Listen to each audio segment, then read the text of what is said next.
Après un mois d'absence, le COMEX est de retour pour un 5e épisode avec un sujet touchy. Le sport français a-t-il les moyens de ses ambitions?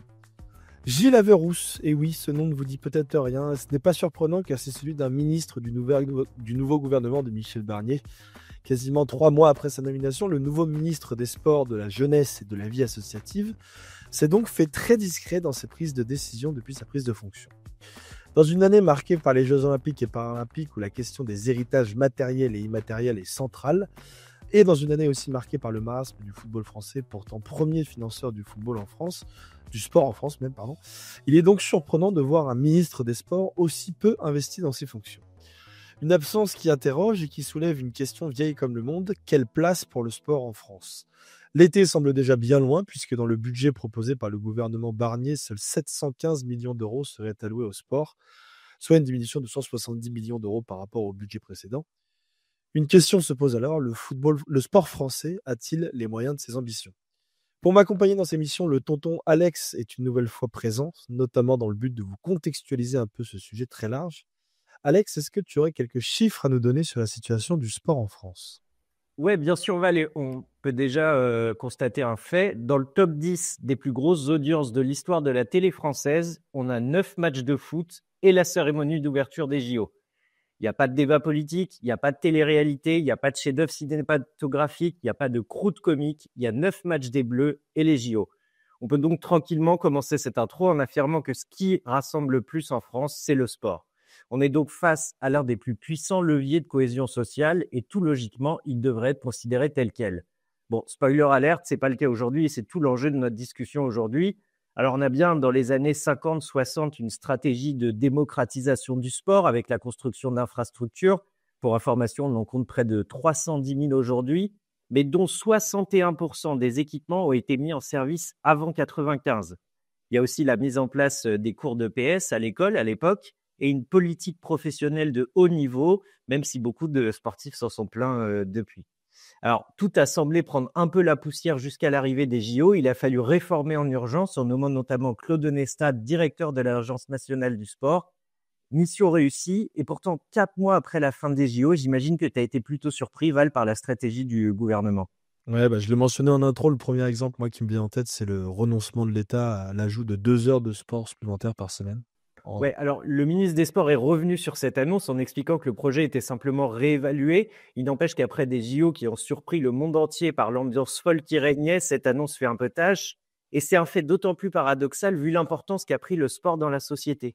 Les chiffres trichent pas, hein. 2 tiers des Français ont une activité physique ou sportive régulière, c'est-à-dire l'équivalent de 52 séances par an, ce qui est bien supérieur aux chiffres de l'OMS au niveau mondial. On dénombre près de 16 millions de licenciés dans les différents clubs sportifs, dont 2,4 millions pour le football. Alors, on va s'arrêter 2 minutes pour le football parce qu'on sait que c'est ce qui nous anime un peu et c'est surtout le sport numéro 1 en France. Des chiffres rapidement pour dire qu'à lui seul, il représente 22 ligues, 91 districts, 30 000 matchs chaque week-end et 400 000 bénévoles, décidément. Bref, un petit pays, quoi. Ouais, et justement, le football cristallise cette non-maîtrise, et notamment avec l'équipe de France qui est un peu l'arbre qui cache la forêt. Ouais, bon alors bien moche comme arbre, hein. On est plus sur un platane le long de la N10 qu'un beau sol pleureur. Il n'empêche que le foot permet, comme souvent, un petit condensé des paradoxes qui existent entre popularité et compétence. On va pas refaire une émission sur Vincent Labrune, quoique ça fait toujours plaisir de critiquer Vincent Labrune. On va pas citer tous les présidents fossoyeurs de clubs, les patrons de fédés incompétents puis transparents, les ministres des Sports qui n'ont jamais rien compris à la place du foot en France. Est-ce que l'un d'entre vous, autour de cette table, pense qu'Averroux sait où en est le foot français et qui est vraiment Vincent Labrune? Permettez-moi d'en douter. Ouais, et puis si on élargit aux autres sports, c'est pas comme si les patrons de ligue ou de fédé étaient vraiment hyper compétents dans leur domaine. Ouais, et c'est ça aussi finalement qui pose question, c'est ce sentiment d'être des millions, mais d'être isolés les uns des autres, d'être un consommateur que personne n'écoute ou pire, dont on se fout, de regarder l'histoire l'histoire aller dans le mur sans que personne ne s'alerte, que cette parenthèse enchantée des JO nous a permis de savourer ensemble avant d'être à nouveau renvoyés seuls face à nos convictions. On finit par se demander si, pris isolément, on assume vraiment nos passions dévorantes. Tu vas me dire que oui, Val, mais vraiment dans n'importe quel contexte. Alors oui, la France a changé sa consommation du sport, il fait partie de nos vies, on en parle sans tabou, mais c'est quoi nos attentes exactement? C'est quoi notre degré d'exigence? Finalement, est-ce que les JO, c'était pas ça, notre ambition ultime? C'est une très bonne question et on tâchera d'y répondre évidemment dans cette émission. Alors, petit aparté, juste avant de commencer cette émission, 11e art est désormais présent sur le nouveau réseau social Blue Sky, dans le but notamment d'échapper au détestable algorithme de Twitter, le réseau du tout aussi détestable Elon Musk. Et je vous invite donc à venir nous suivre sur Blue Sky pour du contenu un petit peu plus frais, un petit peu plus de qualité et surtout du contenu bienveillant. En parlant de réseaux sociaux et de bienveillance, justement, notre premier invité en a connu les foudres ces dernières semaines, raison pour laquelle il a choisi de s'en éloigner un petit peu afin de se ressourcer et, je le suppose, se replonger dans ses bouquins. Sur le papier, c'était plutôt une bonne idée, non? Oui, oui, ça fait du bien de s'éloigner un peu des réseaux. Après, c'est vrai que il faudra qu'on en parle, mais faut-il quitter X ou pas? Il me semble que c'est un vrai bon sujet. C'est un vrai sujet.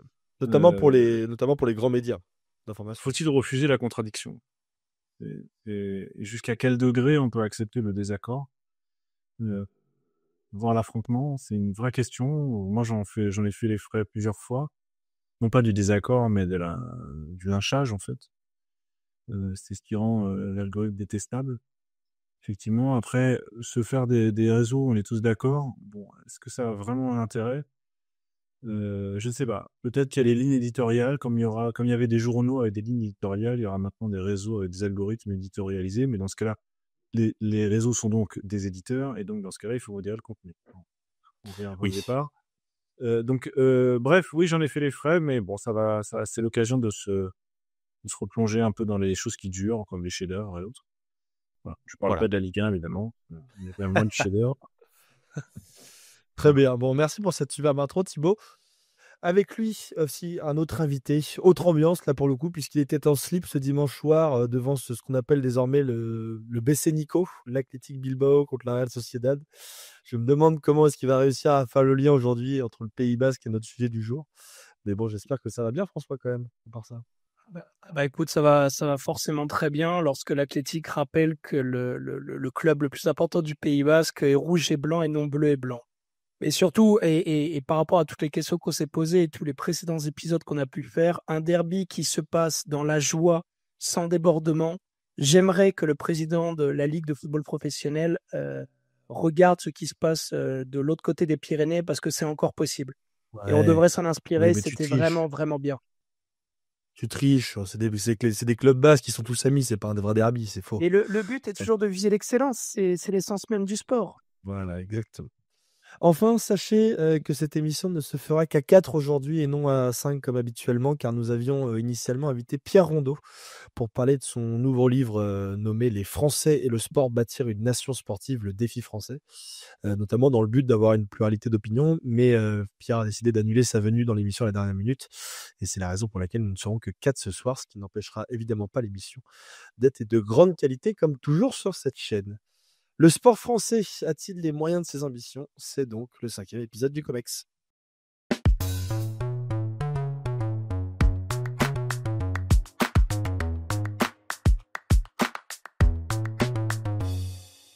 Alors, pour commencer ce sujet très large, François, je me tourne vers toi, puisque tu souhaitais commencer cette émission en évoquant la façon dont est perçu le sport aujourd'hui en France, notamment dans la vie de tous les jours. Tout à fait, Valentin, parce que se poser la question des ambitions du sport français, ça impose de se demander quelle est sa place légitime et celle qu'on lui accorde. En soi, sommes-nous un pays de sport, un pays de culture ou même les deux? Alors l'opposition est stupide, mais je voudrais illustrer mon propos en saluant l'examinateur du grand oral d'une grande école de commerce qui, il y a près de 15 ans, m'a demandé si je n'avais pas honte d'être un amateur de sport alors que je postulais pour intégrer, je cite, une grande maison d'intellect et de culture. Alors, si on regarde le budget de l'État, on comprendra qu'une distinction est clairement faite. La culture ayant obtenu depuis près de 50 ans 1% du budget de l'État, quand le sport rame pour atteindre les 0,2%, alors même que le sport est une activité nécessitant de gros investissements et surtout en termes d'infrastructure. Peu de gens le savent, mais à Rio en 2016, aux Jeux Olympiques, 40% des athlètes français vivaient sous le seuil de pauvreté selon l'ANS. Et le regard dédaigneux qu'adresse encore trop souvent le monde de la culture au sport illustre le mépris de certains aristocrates envers l'activité la plus simple et populaire qui soit. Et le mot populaire, à ce moment-là, n'est pas une injure. C'est surtout l'activité la plus rassembleuse aussi, car il n'y a bien que pour le sport que l'on défile sur les Champs-Élysées un drapeau à la main et le sourire aux lèvres, et non avec un pavé et un cocktail Molotov. Sport et culture, pourtant, et c'est mon avis profond, ça devrait être la grande histoire d'amour. Le baron de Coubertin avait créé en parallèle des Jeux Olympiques les Olympiades culturelles, car rappelant la formule mens sana in corpore sano, un esprit sain dans un corps sain. C'est pourquoi je milite pour que l'on enseigne à l'école l'histoire du sport, mais également l'histoire en fait plutôt des sports et des athlètes. Et je ne parle pas que de pratique, car c'est à l'école que tout se joue. La pratique comme l'attrait, mais aussi le respect pour cette activité trop souvent méprisée. On apprend bien l'histoire de la musique et des musiciens, et c'est très bien. Mais pourquoi ne pas enseigner l'histoire de Suzanne Lenglen, de Raymond Kopachevski, de Rachid Mekloufi, de Colette Besson, des Barjots du handball? Je pourrais en citer tellement d'autres, des grands champions. Ils ont été les représentants de notre histoire, des témoins des mutations du monde et également de notre société. Et ils ont beaucoup à nous apprendre du succès, des échecs, du travail, de l'effort, mais également du respect, de la convivialité et d'un mot très important également, la solidarité. Alors, il faut vraiment se féliciter du succès des Jeux Olympiques de Paris, qui ont cherché au mieux à réparer ce lien parfois distendu entre sport et culture. Depuis la fin des Jeux, et c'est mon deuxième point, la France est revenue à son quotidien quelque peu morose, entre faillite de l'État, crise économique, conflit au Parlement. Le sport ne sera pas épargné, mais en fait, qui le sera? Alors évidemment, il ne s'agit pas de considérer égoïstement que le sport est au-dessus de la justice, de la santé ou de l'éducation. Et pourtant, je pense que le sport est un peu tout cela à la fois. Il est justice devant le coup de sifflet de l'arbitre, il est gage de meilleure santé, mentale et physique, et il est un vecteur fondamental d'éducation et de civisme. Et j'insiste sur un point. Vouloir que le sport ait un peu plus du gâteau, fiscal en l'occurrence, ne veut pas dire qu'il faut encore faire grossir le gâteau. Il faut juste voir où sont nos priorités. Selon le dernier rapport de l'INSERM, 9% des 18-24 ans en 2020 étaient en situation d'obésité. C'était seulement 2% des 18-24 ans en 1998. Et en fait, toutes les classes d'âge sont touchées par cette explosion. Donc, où c'est la pratique du sport à l'école, comme en entreprise ou dans la vie de tous les jours, c'est aussi et avant tout une question de santé publique. Et on ne peut, et je suis totalement d'accord avec ton introduction de cet épisode, que regretter l'abandon des 2 heures en plus de sport au collège. Et il faut le rappeler, ce sont 2 heures qui existaient par le passé, qui avaient été supprimées. Les Jeux Olympiques sont donc finis, mais visiblement la prise de conscience aussi. Et pourtant, il va falloir investir dans du personnel formé, qualifié pour encadrer la pratique sportive, particulièrement sur les maîtres nageurs, qui commencent à manquer même dans les grandes villes, ce que rappelait le maire de Lyon lors du congrès de l'Association des maires de France. Il va évidemment, au-delà du personnel, falloir investir sur nos infrastructures. Que l'on parle des équipements dits structurants ou des infrastructures, des équipements de proximité. Mais la question centrale, en fait, est veut-on en tant que société investir dans le sport? Pour moi, la question est là. Alors, moi, je souhaite quand même rester optimiste pour l'avenir et avoir une certaine ambition. L'État n'a plus d'argent? Peut-être. Mais en fait, le sport n'a jamais eu beaucoup d'argent, même s'il est à rappeler que les clubs, dès qu'ils se rapprochent de la première, deuxième, troisième division, ont souvent reçu des subventions publiques, locales, et également des aides induites comme la construction et l'entretien des infrastructures. Rappelons cependant que nombre de nos associations sportives reposent sur les bénévoles. Et là est la clé. Ces parents, ces grands-parents, ces anonymes qui emmènent les enfants sur les terrains, qui les encadrent, qui préparent les goûters, ils sont indispensables au développement du sport. Pour les infrastructures, et principalement celles de petite taille, il faudra permettre aux associations à terme d'emprunter sur le long terme, afin qu'elles soient elles-mêmes propriétaires de leur gymnase, qu'elles puissent les entretenir et dégager un petit pécule économique pour rembourser et également l'entretenir. Car oui, c'est possible. L'État en soutient et non plus unique moteur. Car en fait, l'avenir du sport dépend de nous. Enfin, il faut stimuler, et je pense que c'est très important, le mécénat et le sponsoring. Pour cela, il faut redonner du sens, comme ce qu'essaye d'ailleurs de faire le président de la Fédération française de rugby, Florian Grill, avec sa fédération à mission. Il faut, en parallèle, faciliter l'employabilité des sportifs de haut niveau dans nos entreprises afin de permettre à ces champions de s'entraîner sereinement dans de bonnes conditions et d'envisager également sereinement leur après-carrière. Parce que c'est fondamental. Pour quelques sportifs professionnels très bien payés, beaucoup, en fait, ne le sont pas. Les entreprises du CAC 40, elles préfèrent majoritairement soutenir la culture. Thibaut a souvent insisté sur ce point. On ne retrouve pas dans le football professionnel les entreprises du CAC. Eh bien, c'est à nous de leur prouver que le sport en mérite autant. De l'argent, il y en a beaucoup même. particulièrement dans le sport professionnel et particulièrement le football. Mais encore faut-il le gérer avec une vision à long terme, comme nous l'avons déjà dit dans de précédents épisodes. Alors pour finir, si le sport dépend des sportifs et de ses amoureux, je soutiens très clairement l'amendement qui a été déposé par les députés monsieur Dirks et madame Delpech dans le cadre du projet de loi de finances qui vise à ce que les taxes qui sont prélevées sur les paris sportifs, lorsque vous pariez sur un match, eh bien qu'elles aillent en totalité au monde sportif, parce qu'aujourd'hui elles sont prélevées pour le pot commun. Est-ce que c'est égoïste de réfléchir comme ça? Eh ben non, l'État n'a qu'à faire des économies ailleurs. Notre passion doit alimenter notre passion, comme la taxe Buffet qui reverse une partie des revenus du sport pro vers le sport amateur. Et je terminerai donc cet épisode qui me tient tant à cœur par un cri du cœur, un cri amoureux. Vive le sport. Alors, on ne terminera pas cette émission puisqu'il y aura évidemment une deuxième partie à laquelle tu participeras et on reviendra évidemment sur la question du financement du sport, qui doit financer le sport. Mais avant ça, je vais quand même donner la parole à Thibaut, puisque toi, Thibaut, tu t'opposes à François sur certains points, notamment en avançant l'idée que le sport, c'est évidemment quelque chose de très important, mais c'est pas quelque chose qui est essentiel. Et donc, évidemment, il y a une question d'arbitrage qui va s'opérer à un moment ou à un autre, qui doit s'opérer à un moment ou à un autre.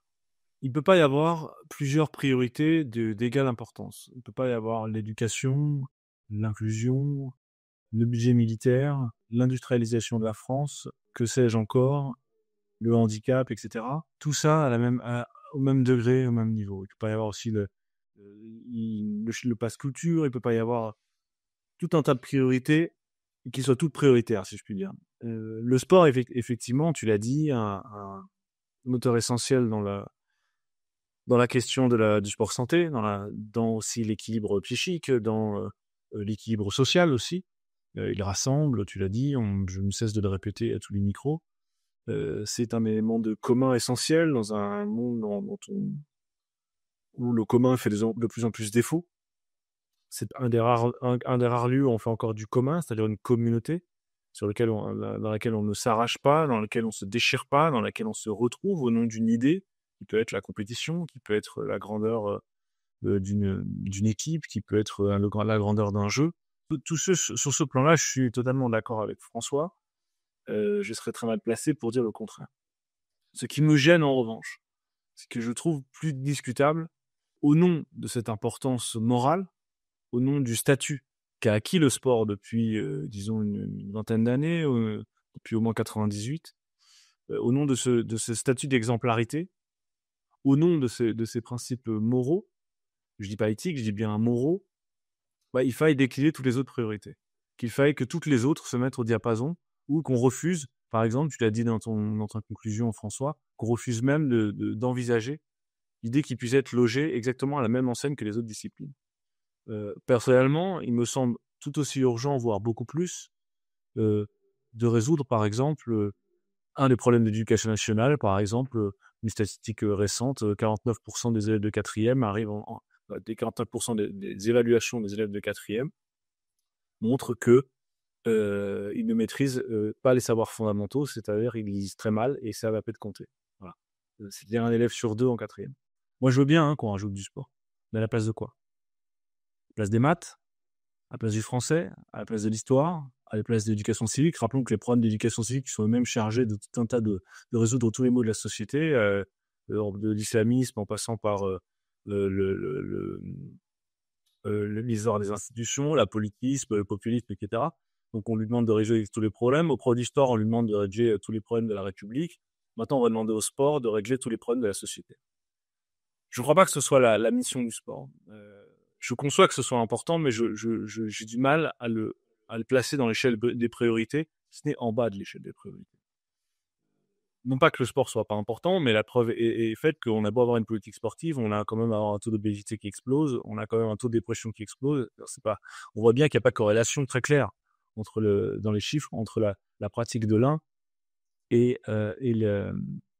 les effets de l'autre. Donc je me méfie un peu du discours du sport santé, parce que pareil, il revêt tout un tas d'incantations, je sais pas, au nom desquelles tout le monde devrait se prosterner. Je rappelle que quand même en France, pour avoir un rendez-vous de dermato, il faut attendre 4 mois, 6 mois pour avoir un rendez-vous de gynéco. Donc il y a quand même des choses qui sont des priorités qui me semblent quand même plus prioritaires que d'autres. Alors oui, les installations sont vétustes. Oui, il faut les rénover. Mais oui, il faut aussi éduquer les gamins. Si elles sont vétustes, si elles sont mal entretenues, c'est aussi parce qu'elles sont mal entretenues par les usagers eux-mêmes. La démission des parents de leur rôle d'éducateur de leurs enfants ne peut pas maintenant être confiée aux éducateurs sportifs. C'est pas aux entraîneurs d'élever les parents, c'est pas aux professeurs d'élever les enfants, pardon. Donc tout ça pour dire quoi? Pour dire que ça me semble un peu facile de confier au sport tout des vertus miraculeuses et que ce soit un peu la solution à tous les problèmes de la société. Je crois pas du tout. Je pense que le sport est un symptôme, que le sport peut aider, mais qu'en période, je l'ai dit, de faillite économique de l'État français, je ne vois pas en quoi l'argent public devrait financer de manière encore plus généreuse le sport français. L'ANS, effectivement, le budget a été diminué et pour cause, il n'y a plus de JO cette année et l'enjeu politique des JO était très clair. Il n'a jamais été question, il a été question d'en faire une grande cause nationale, mais bon, est-ce que ça a eu vraiment une conséquence fondamentale sur la pratique du sport en France? Les chiffres sont pas très très clairs. Il y a eu apparemment une hausse d'inscription dans les clubs, mais bon, qui est valable après toutes les grandes compétitions. Donc, je resterai prudent en fait sur les vertus qu'on confie au sport. Je pense que l'individu doit s'émanciper, l'individu doit arriver à travers le sport à atteindre un certain nombre d'objectifs, de dépassement de soi, de méritocratie. Mais je crois davantage à la pratique individuelle, à l'éducation des enfants, et qu'une éducation correctement faite, c'est mettre les choses à leur place et en perspective. Alors, je termine pour dire que un des sujets qui, moi, me tient à cœur sur ce sujet-là, pour terminer sur une note plutôt positive, c'est qu'il ne s'agit pas de dénigrer le sport, évidemment pas. Mais il ne s'agit pas de présenter les choses comme le sport ou la culture, les sports ou les études. Le sport versus toute l'école. C'est faire donner trop d'importance au sport et accuser de trop de mots l'école.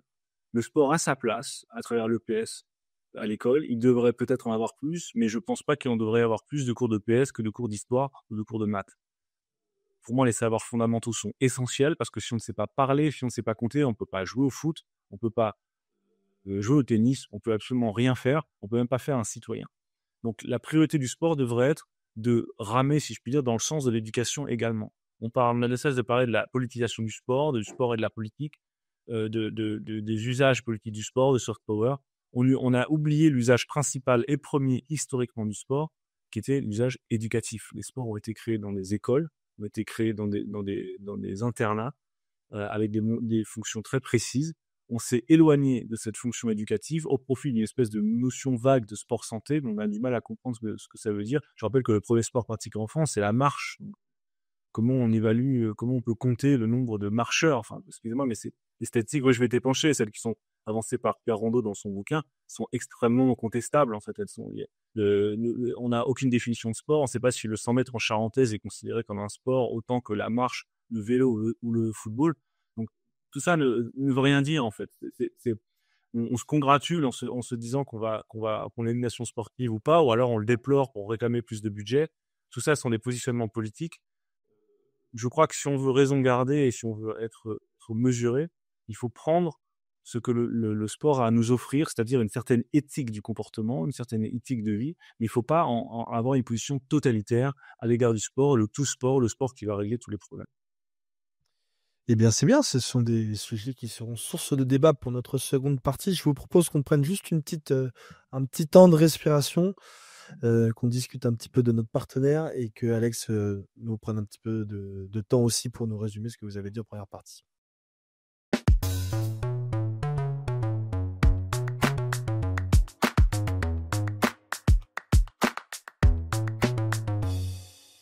Un petit interlude rapide donc au cœur de cette émission pour vous rappeler que la revue de l'After est toujours partenaire de ce podcast et que son 16e numéro consacré au président de club est toujours disponible dans les kiosques et marchands de journaux. Vous y retrouverez notamment toute une série d'interviews dédiées à la situation du football français, notamment de Jaume Roures, l'ancien président de Mediapro, et de Christophe Boucher, ex-candidat à la présidence de la NFP. Mais vous retrouverez aussi des articles dédiés aux présidents de championnats étrangers, comme par exemple un article de Diego Torres sur le caractère bien trempé de Florentino Pérez, ou encore un article de Nicolas Villas sur le renouveau du FC Porto sous l'égide de son nouveau président, André Villas-Boas. Tout ceci est donc à retrouver dans vos kiosques et marchands de journaux.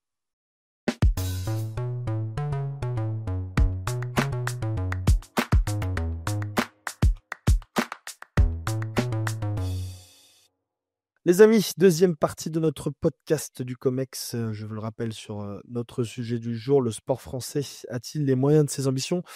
Avant ça, quand même, beaucoup de choses ont été dites dans cette première partie. Alex, je te propose de nous résumer un peu tout ça. Ouais, c'était très intéressant d'entendre vos deux arguments contradictoires parce que j'ai été complètement emporté par François et son cri du cœur de vive le sport. Et j'avais envie d'hurler vive le sport avec toi, François.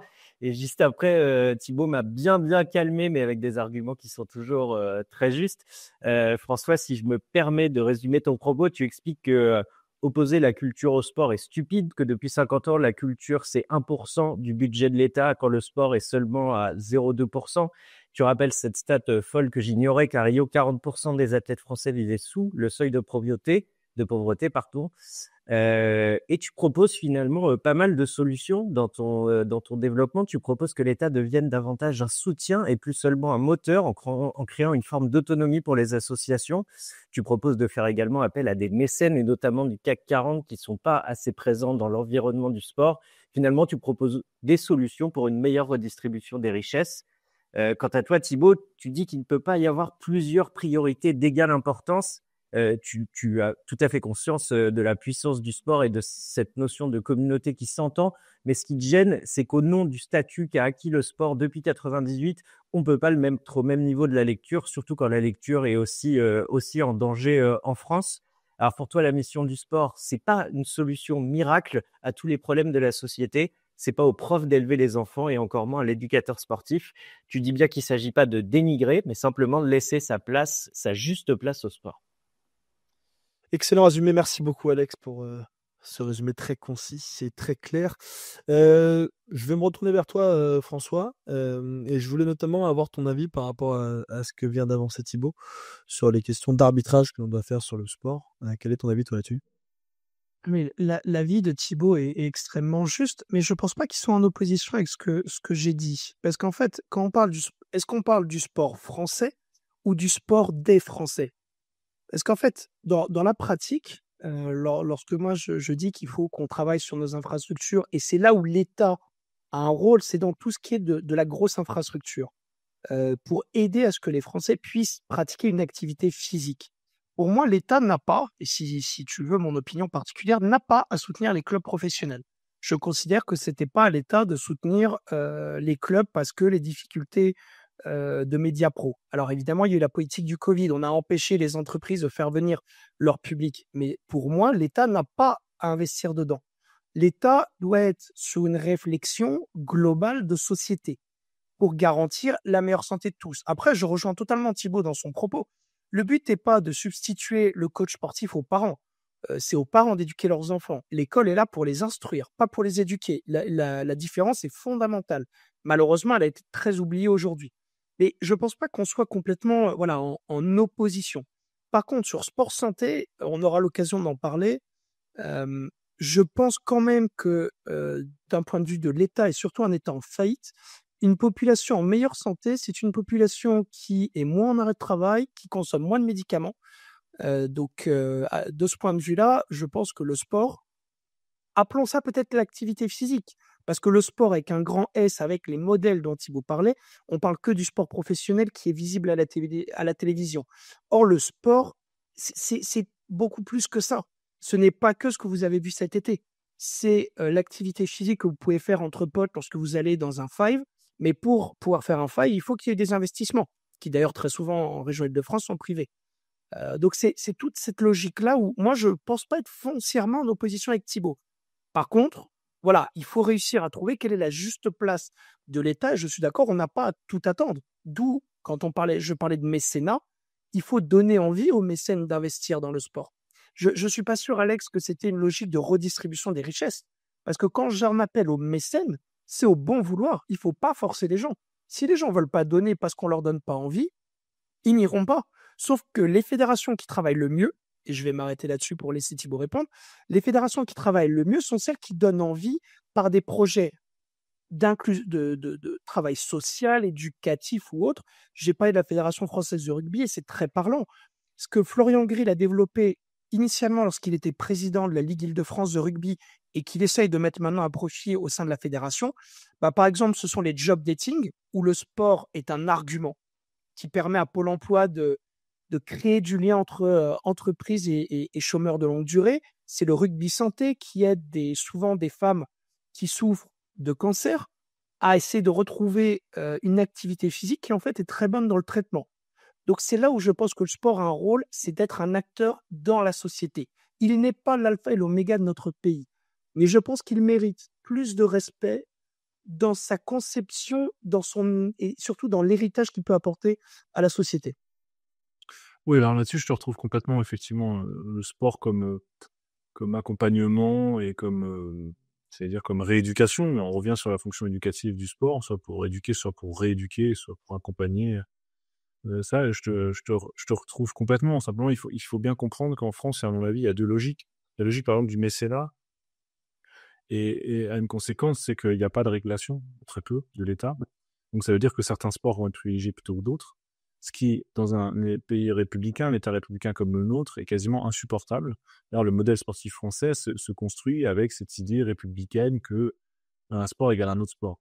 Il ne peut pas y avoir de privilégiés. D'ailleurs, c'est tout le problème du football, qui, précisément, c'est le paradoxe de la République, précisément parce qu'il est le sport roi, est celui qui est délaissé. Précisément parce que on préfère soutenir les sports minoritaires, sans doute à juste titre ou pas, enfin peu importe, plutôt que choisir ce modèle-là, plutôt que de,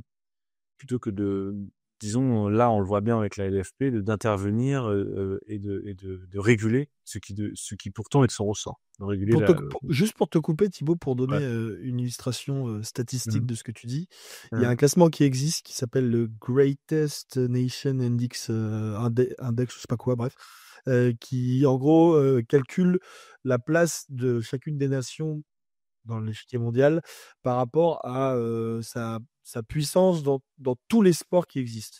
C'est pas très clair comment je l'exprime, mais en gros, la France, C'est genre, c'est sa puissance, tout sport confondu par rapport aux autres c'est pays, beaucoup quoi. mieux expliqué que moi. Bravo Alex, merci beaucoup. Et la France est située deuxième derrière les États-Unis à ce classement-là. Donc ça prouve Oui, qu'il mais y dans a... le classement des nations les plus sportives, le Ouganda est premier parce que, comme il n'y a pas de transport en commun, ils vont à l'école à pied. Bon, voilà, qu'est-ce que ça veut dire, en fait, tu vois? Alors, c'est pas Qu'est-ce que exactement veulent ça, dire mais c'est vrai aussi. Ah oui, tu vois, qu'est-ce que veulent dire tous ces classements? Donc le sport est déjà très difficile à définir. À mon avis, un des grands défauts du bouquin de Pierre Rondeau, comme il n'est pas là et il a refusé de venir au final, on va pouvoir le critiquer plus facilement. Un des défauts, c'est qu'à aucun moment on définit ce qu'est le sport. À aucun moment on ne comprend le problème que pose le sport, à savoir que tout est sport. Tout est sport à partir du moment où il y a compétition, il y a jeu. Les 100 mètres en charentaise, est-ce que c'est un sport ou pas? Est-ce que ça mérite une subvention? Voilà. Au même titre qu'un autre sport. Ça, c'est un premier problème. Alors, je Mais disais tout Thibaut, à du l'heure, coup, pour compléter, juste pour compléter pour ajouter une question, quand tu dis tout est sport, est-ce que l'ambition dans la vie, c'est un sport, par exemple? si elle est répétée chaque jour, je sais pas, par exemple, si tu vas voir tous les jours la même pièce de théâtre, ça va finir par devenir un sport. À partir du moment où il y a répétition, tu vas comparer, tu vas essayer de t'entraîner. D'ailleurs, les répétitions d'un acteur, qu'est-ce que c'est? C'est du sport, hein, du sport de la comédie, le sport du théâtre. Les échecs, est-ce que c'est un sport ou pas? Pourtant, le corps n'intervient pas. C'est pourtant un sport. La philosophie, c'est le sport de l'esprit. Je veux dire, le sport est, à mon sens, extrêmement mal défini, ce qui fait qu'on n'arrête pas à le saisir. Et c'est la raison pour laquelle, moi, je m'étais penché sur la question, mon mémoire de M2 là-dessus, sur la question de la définition à mon avis, défectueuse du sport, notamment à cause de mes chers amis sociologues. C'est-à-dire qu'ils arrivaient à la conclusion que, bon, devant la difficulté de définir ce qu'est un sport, dans la mesure où le 100 mètres en charentaise ou le lancer de nain peut être aussi également considéré comme un sport, et sport, finalement, ce qu'on déclare comme tel. Parce que, alors là, on arrive dans une espèce de flou intégral où, effectivement, avec ce type de définition-là, tu te retrouves avec sport numéro 1 en France, la marche, bah oui, oui. Enfin, jusqu'à preuve du contraire, les humains marchent avec leurs pieds. Je veux dire, bon, oui, on dit des banalités en fait. Donc moi, ma question, elle n'est pas de savoir si la France est la nation sportive ou pas, et comment elle interprète cette notion de flou qu'est la notion de sport.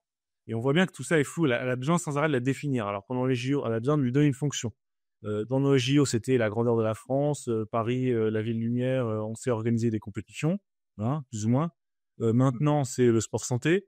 Donc ça, le sport qui va régler le cancer, qui va régler tous les problèmes qui va régler le problème de l'obésité également, le trou de la sécu éventuellement aussi. Mais on sait toujours pas ce que c'est. On sait toujours pas et on parle toujours pas d'émancipation, on parle toujours pas de projet éducatif. Pour moi, le sport fait partie du projet éducatif au même titre que l'histoire-géographie ou les mathématiques ou le français. Mais tout ça en même temps, à un degré d'importance malgré tout accepté. Je suis désolé de dire et de penser que maîtriser les lectures et les mathématiques, c'est plus important que maîtriser le triple Axel ou le de Crowley. Oui, pardon, c'est plus important. Il y a d'ailleurs des coefficients qui le rappellent. Ça ne veut pas dire que ça n'a pas de valeur, simplement ça a une valeur en moins. Donc, ce que je voulais dire pour répondre à François, sur la question du mécénat. Le mécénat en France est un piège parce qu'à partir du moment où on fait ça, on se heurte au principe républicain d'égalité de tous les sports, qui est quasiment un principe constitutionnel chez nous. Hein. On l'a vu pour les JO, il fallait absolument que le plus de sports possible soit subventionné, hein, qui n'est pas du tout la stratégie des Anglais, enfin des Britanniques, qui eux privilégiaient les sports d'élite. Ça, c'était le premier point sur lequel je voulais insister. Et excusez-moi, juste le deuxième. Alors cette fois-ci, c'est une particularité politique, c'est que m'étais déjà penché sur cette question-là au moment de 98 et du rôle de Marie-Georges Buffet. Marie-Georges Buffet, quand elle est nommée au gouvernement Jospin, donc c'est 95 ou 96. 97 précisément. 97, elle ne veut pas y aller. Elle ne veut pas aller au ministère des Sports, elle déteste le sport, ça l'intéresse pas du tout. Elle est proposée par Guesso. Elle finit par y aller en lui disant bon bah t'en feras un truc à ta sauce, etc. C'est l'époque 97, on est donc moins de 10 ans après la chute du mur, c'est la disparition de l'Union soviétique, l'idéal communiste en a pris un peu un coup derrière la casserole. La gauche a du mal à se réinventer. Alors c'est le moment où elle prend le virage un peu identitaire, ça date plus ou moins à ce moment-là. Mais le communisme, la lutte des classes et l'avant-garde du prolétariat, tout ça en prend un peu un coup, donc elle est obligée de se réinventer. Ce qui se passe à ce moment-là, c'est que le communisme trouve dans le sport une nouvelle avant-garde, un nouveau moyen d'insister sur l'idéal communiste, à savoir communauté, l'égalité, la méritocratie, etc. Et a trouvé dans le sport un nouveau terrain de jeu. Terrain dans lequel s'est maintenant engouffrée toute la gauche, qui lui permet de dérouler un argumentaire qu'on connaît déjà.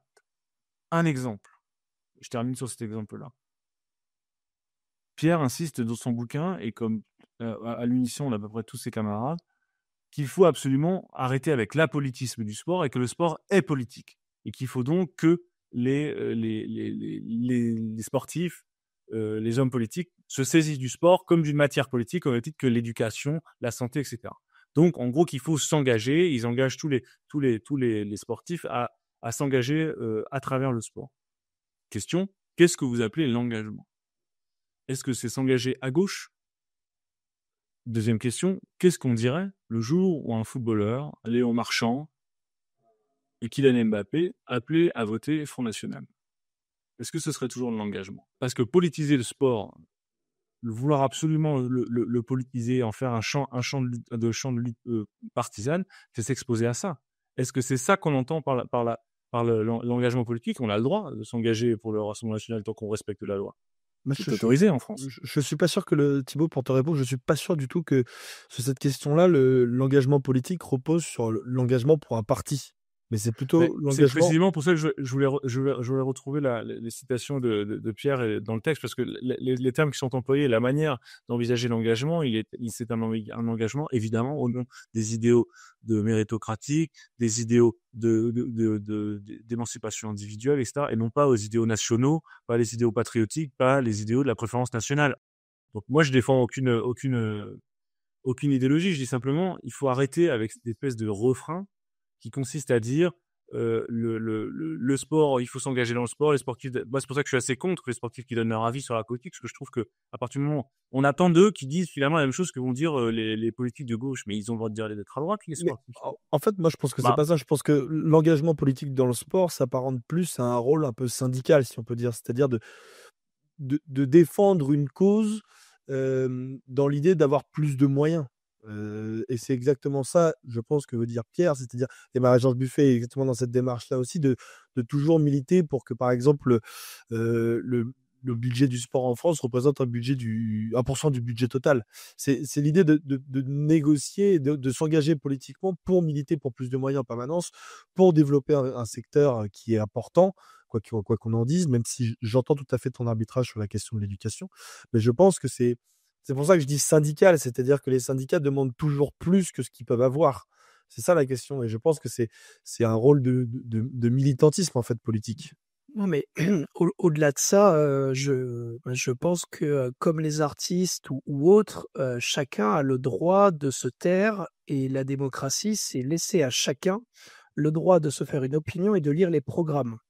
Et là, je pense que le sport ne doit pas, et là j'insiste, c'est pas une position politique, ce que je dis, c'est que le sport au sens activité, de spectacle, d'un événement d'activité physique, c'est-à-dire du football, du rugby, du hand ou quoi que ce soit, à mon sens, mais c'est un débat qui peut être mené, n'a pas à être politique.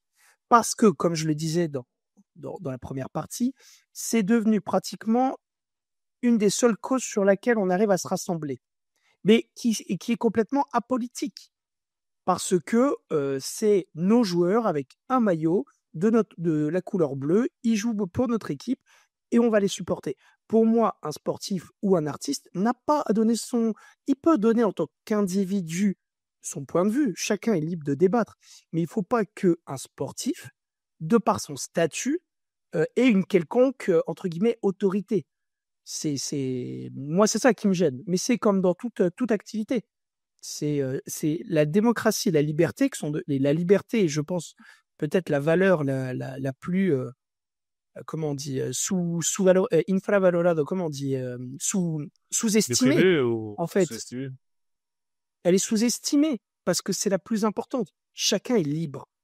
Mais donc, pour que chacun soit libre, il faut éviter qu'on ait des gens qui se considèrent forcément modèles ou autorités. Ce qui m'agace, en fait, avec le discours de gauche entendu, ce qu'on enfonce des grandes portes ouvertes, sans accepter la moindre contradiction. Demain, si le Rassemblement national explique que le sport, c'est le sport des Français et que il faut se mettre à je ne sais quelle discipline parce que c'est la plus francophone, la plus française de toutes, ils n'ont pas le droit de le dire parce que le sport a des valeurs qui sont fixées par un certain bord politique. Non, le sport a évolué. Le sport a été aussi la pratique des nazis. Enfin, le sport en lui-même n'est pas porteur de valeurs. Donc, il faut accepter que le sport exprime un certain nombre de valeurs qui lui préexistent, et que en démocratie, ces valeurs-là sont effectivement celles qu'on défend. Mais c'est pas une fin en soi. Enfin, c'est selon les régimes, Viktor Orban, c'est pas la même langage que chez nous. Le football n'a pas la même signification en Hongrie que chez nous. Mais Thibaut, c'est juste pour bien comprendre, dans ton idéal de société, le sport, c'est quoi? Parce qu'on peut pas, enfin j'imagine, et aussi c'est ce que j'ai l'impression que tu disais à travers ta première partie, c'est que tu n'es pas non plus satisfait du sport tel qu'il est en France aujourd'hui et de la place qu'on lui donne un peu restreinte à l'école. Alors, moi, je vais te dire, le fond de ma pensée, c'est que je pense que chacun doit faire son métier. Chacun doit être à sa place, chacun doit faire son métier. Le sportif fait du sport, le politique fait de la politique, le supporter supporte, le président préside. Je pense qu'on a besoin de compétences dans tous les domaines et que la culture humaniste, la culture généraliste permet de comprendre les contraintes de chacun et que chacun doit s'adapter aux contraintes de l'autre. Il ne doit pas y avoir d'ambition totalitaire d'une discipline sur une autre. Et s'il faut faire un ordre de priorité, le sport n'est pas la priorité numéro 1. C'est une évidence quand je dis ça. Voilà, donc maintenant, ça ne veut pas dire qu'il faille le traiter mal. Je suis le premier à dire qu'il faut des compétences dans le football français, qu'on souffre précisément d'un certain snobisme à l'égard du sport, en particulier du football, mais parce que le football et le sport a tendance aussi maintenant de plus en plus à réclamer, à avoir une sorte de créance sur l'État en disant, comme nous sommes des modèles de comportement, comme nous sommes des modèles éthiques, nous avons le droit à un certain nombre de considérations que les autres n'ont pas. D'accord, mais plus que les cinéastes, plus que les acteurs, plus que les profs, plus que les infirmières, combien vous évaluez en fait le privilège éthique que vous êtes octroyé? C'est une très bonne question. Après, j'ai l'impression que dans ton prisme de lecture et de réponse sur cette question-là, tu te fondes beaucoup sur l'aspect éducatif, en omettant aussi tout un pan du sport et de l'activité physique, qui est par exemple le sport à l'université. Alors ça fait partie du système éducatif évidemment, mais c'est pas exactement les mêmes tenants et aboutissants. Il y a le sport à l'université, il y a le sport en entreprise. Tout ça, c'est des choses qui existent et sur lesquelles c'est des leviers qui sont activables et Oui, mais qui... il faut le mettre en passe-parlant, François. Faut pas dire quelque chose. Je vais pas t'empêcher de parler. Excuse-moi. Vas-y, Thibaut, parle. vas-y. Je laisse la parole à François. Non, je réponds sur cette question de l'université, par exemple. Ça, c'est un bon exemple. Évidemment, quand on regarde les statistiques, on dit ah oui, alors que les États-Unis là, ou que les grands pays. Oui, à chaque fois. C'est d'ailleurs ce qui est très étonnant, c'est que tous les mecs de gauche sont presque de citer l'exemple américain, ce qui n'est quand même pas l'exemple de gauche On par en a excellence. discuté en off tout à l'heure, on est quand même plutôt d'accord alors qu'on n'a pas les mêmes opinions politiques sur le système américain. Voilà, plutôt d'accord. Et que non, oui, effectivement, le sport universitaire français est sinistré. Oui, c'est vrai. Sauf qu'en France, on peut étudier la quasi-totalité des disciplines gratuitement. On peut étudier l'économie, on peut étudier le droit, alors c'est plus ou moins bonne qualité, c'est plus ou moins, certes, mais on a le droit d'y accéder, on a le droit de suivre des cours gratuitement. C'est pas le cas aux États-Unis. Donc moi, je veux bien que le sport universitaire soit sinistré, mais ils sont combien les frais de scolarité à Paris Cap Sorbonne et à Berkeley? On les compare? Bon, alors, arrêtons de comparer des tomates avec des oranges. C'est deux systèmes totalement différents. Donc c'est trop facile de prendre un morceau. Si on veut faire une comparaison, il faut faire une comparaison terme à terme, générale. On ne peut pas faire une comparaison uniquement sur un point de détail qui va être, oui, le nombre de terrains de foot à la Sorbonne contre le numéro de terrain de foot à Berkeley. Bah oui, évidemment. La Sorbonne, c'est en plein Paris en plus. C'est très compliqué de faire du sport, effectivement. Très compliqué. Paris n'est pas une ville faite pour ça. Mais en même temps, les gens peuvent étudier aussi quasiment gratuitement. Il y a d'autres problèmes, le logement, etc. Mais je veux dire, les droits de scolarité sont incomparables avec les universités américaines. Donc, soyons sérieux un peu dans nos comparaisons. Ce que je voulais dire dans ma question, et c'est là que je vais donner la parole à François parce que je sais qu'il avait envie de parler sur ces questions-là, c'est que en investissant dans le sport, on s'empêche aussi d'investir, enfin on s'empêche, on compense des dépenses qu'on n'est pas obligé de faire autre part, notamment la question du sport santé, c'est un sujet qui est hyper intéressant. Si je prends la parole sur ce sujet, mais c'est un peu ce que je disais tout à l'heure, est-ce qu'on parle du sport français au sens professionnel ou du sport des Français? Moi, le sport que je défends, c'est presque ce que je vais appeler un sport culturel et un sport pour les individus et la liberté des individus dans leur vie quotidienne. Alors, je suis complètement d'accord avec Thibaut sur l'éducation, à quel point elle est importante, les savoirs fondamentaux, parler. Si demain on n'est pas capable de se parler les uns les autres, le sport servira à rien. Mais si on parle de la santé, en fait, le sport a un rôle parce qu'il peut éveiller à certaines choses. Moi, c'est un exemple qui me tient à cœur, mais ce qu'a développé la Ligue Île-de-France de rugby dans les sections sport santé, et là, on n'est que sur c'est globalement du privé, hein, parce que les ligues vivent quand même beaucoup avec les business clubs, les mécènes qui alimentent les ligues. Ces sections, le but, c'est de rassembler des gens qui souffrent alors d'hypertension artérielle, qui est une grave pathologie en France, ou des gens qui sont en rémission de cancer. Ces gens, en leur faisant faire une activité physique, on les aide dans leur traitement. Le sujet de l'obésité est un sujet majeur également avec la sédentarité des comportements. Le sport des Français, et je pense que c'est ça qui est le plus important, c'est quel est notre rapport au sport et que les gens aient la possibilité d'aller faire du sport pour être en meilleure santé aussi, santé mentale, parce que c'est pas juste de l'effort physique, c'est de la rencontre. La beauté du sport, c'est qu'il est, dans la plupart des sports, il est collectif, soit avec l'adversaire, soit au sein d'une équipe. Et c'est pour ça que, pour moi, le sport est à défendre comme un élément de la société. Bien sûr, il n'est pas au-dessus de la justice, il n'est pas au-dessus des savoirs fondamentaux à l'école, mais il est fondamental au sens où il peut donner une liberté à l'individu. Moi, je pense qu'il faut qu'il soit traité à sa juste hauteur. C'est-à-dire que il faut le traiter avec le même sérieux avec lequel on va traiter les grands problèmes économiques, les grands problèmes de la justice. Le problème, c'est que le sport a été confié beaucoup à des gens qui n'y connaissent pas grand-chose ou qui ne sont pas véritablement compétents pour en saisir toute la profondeur. Moi, mon sujet est là, c'est-à-dire que il faut qu'à l'intérieur du sport, le sport se mette au niveau, si je puis dire, et qu'il se mette au niveau de son importance, et qu'on ne peut pas accepter les gabegies qu'on a vues dans les fédérations, on peut pas accepter les comportements au bord des terrains. Là, le sport, et quand je parle de mission éducative, c'est très clair. C'est d'établir des protocoles très précis pour lutter contre toutes ces dérives-là. Mais venus du sport lui-même, pas du ministère de l'Intérieur. C'est pas aux autres de gérer les problèmes du sport. Et c'est ce qu'on reproche aussi un peu aux sportifs et au ministère à l'égard des sports, c'est d'être l'incapacité qu'ont les fédérations ou ou certains clubs ou certaines ligues à gérer eux-mêmes leurs problèmes. Quand on voit ce qui se passe dans le football, c'est assez désespérant en fait de voir à quel point le politique a parfaitement conscience de la gabegie qui est en train de se jouer, mais bon, finalement attend que, comme tout le monde, que le château de cartes s'effondre de lui-même.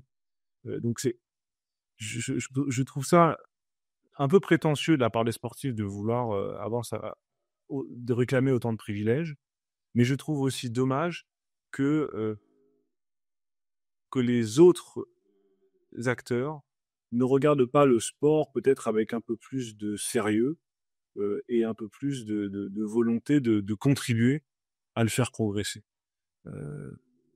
Et je voulais terminer par une remarque.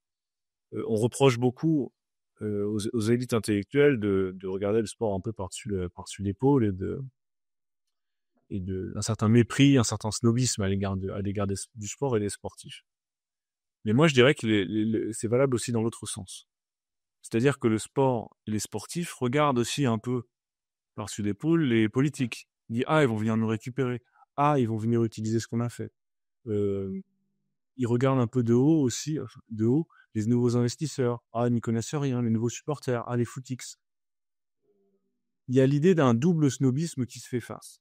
Et finalement, deux milieux assez hermétiques qui essayent de gagner des parts de marché, si je puis dire, dans l'univers de l'autre. Et ça, je trouve ça dommage. Il faut que chacun fasse un pas. Les sportifs vers les politiques et vers les élites, et les élites vers les sports. François, tu veux rajouter le mot de la fin? Écoute, je pense qu'en fait, on a parlé de beaucoup de choses et c'est vrai qu'il est difficile d'y voir clair parfois dans tout ça, parce que quelle est la définition du sport et de quel sport on parle et surtout pour qui et quelle est sa vocation. Parce que je terminerai en fait par essayer de garder une note positive, parce qu'évidemment, on est forcément critique devant la situation du sport avec un grand S. Le sport professionnel n'a pas donné une très bonne image ces dernières années. Thibaut parle évidemment de ce qui se passe sur les terrains de foot tous les week-ends, que ce soit dans les stades professionnels ou que ce soit malheureusement sur les mains courantes lorsque des éducateurs sont agressés. Parce que l'agression par honte. Totalement. Et c'est ce qu'on a appelé le projet Mbappé, où des parents en viennent à attaquer des éducateurs. En fait, et je peux recrier le même cri que tout à l'heure, vive le sport, au sens où il faut défendre fortement tout ce qu'il a apporté de bon. Et Thibaut a raison, il faut le remettre en perspective de quelle est sa place, quelle doit être sa juste place. Mais quand je parle du sport, dans ma bouche, je ne parle jamais des sportifs comme les garants de ce qu'est le sport. Parce que le sport est de tous, et j'ai d'abord envie de dire, il est des bénévoles. Parce que c'est le sport du quotidien. C'est le sport que vous allez faire avec vos amis. C'est ce sport-là que j'ai le plus envie de défendre. Celui qui, entre guillemets, est indépendant financièrement, et c'est très bien, mais qu'il le reste, qu'il assume sa liberté. Et c'est là où, à la rigueur, lorsqu'il y a des subsides de l'État, et Dieu sait qu'en ce moment ils sont précieux et qu'il va falloir en faire extrêmement attention à tout ce qui est dépensé, il faut que ce soit dépensé à raison, mais que ce soit pour le plus grand nombre et pour le bien-être de tous. Que ce ne soit pas ciblé sur des gabegies comme on a pu le voir dans les fédérations, dans les ligues ou autres. C'est le mot de la fin que je voudrais apporter, c'est que il y a évidemment beaucoup d'espoir à avoir et ce sera de l'engagement de tous en tant que bénévoles sur les terrains pour protéger ce qui est le sport qu'on aime. Et d'ailleurs, le magnifique souvenir qu'on a des Jeux, c'est à nous tous de le faire fructifier. Il ne faut pas attendre du politique et des subsides de l'État qu'ils résolvent tout le problème de l'État. Et il faut que le sport dépendra de nous. Et ce que fait ce podcast également est un élément de culture. On parle de sport, on essaye de débattre de sport. Et c'est ça, et c'est comme ça aussi qu'on s'engage pour donner une bonne image du sport et donner envie à des plus jeunes publics, des publics peut-être plus âgés aussi, de s'y intéresser parce que c'est une activité qui est aussi noble que le théâtre, que tout autre art. Mais en fait, ce n'est pas l'un ou l'autre, c'est tous ensemble. Et ce sont des positionnements qui sont assez subjectifs et je suis content qu'on ait pu en débattre dans cette émission, même si j'aurais aimé que Pierre soit avec nous pour en discuter avec d'autres prismes. Mais en tout cas, merci beaucoup, messieurs, pour ce nouvel épisode. Donc, j'espère que ça aura plu aux personnes qui nous écoutent. À ce sujet, d'ailleurs, si ça vous a plu ou si vous voulez donner votre avis, n'hésitez surtout pas à partager tout ça sur les réseaux sociaux, à venir nous répondre éventuellement sur les différents extraits qu'on publie sur les publications, notamment sur le réseau social Blue Sky, sur lequel le 11e mars c'est créé un compte, donc vous pouvez venir évidemment discuter avec nous. Voilà, n'hésitez pas à partager, à liker aussi, à commenter, c'est hyper important pour notre référencement. Si vous pouvez nous soutenir, on a aussi une cagnotte Hello Asso. Vous avez évidemment tous les liens dans nos descriptions des réseaux sociaux et sur notre site internet. Et n'oubliez pas aussi d'aller vous procurer la dernière revue, le dernier numéro de la revue de l'After sur les présidents de la Ligue 1, la chute finale, qui est disponible dans tous les kiosques et marchands de journaux. Restez connectés. Abonnez-vous aussi à la page Le Comex sur Spotify. Vous aurez des petits bonus qui vous seront octroyés sur cette page-là, notamment les recommandations culturelles que nous allons enregistrer dans quelques secondes et qui paraîtront en fin de semaine prochaine. Voilà, merci à tous d'avoir suivi cette émission. Merci Thibaut, merci François, merci Alex. Et on se retrouve dans 2 semaines pour un nouvel épisode. Ciao, ciao à tous.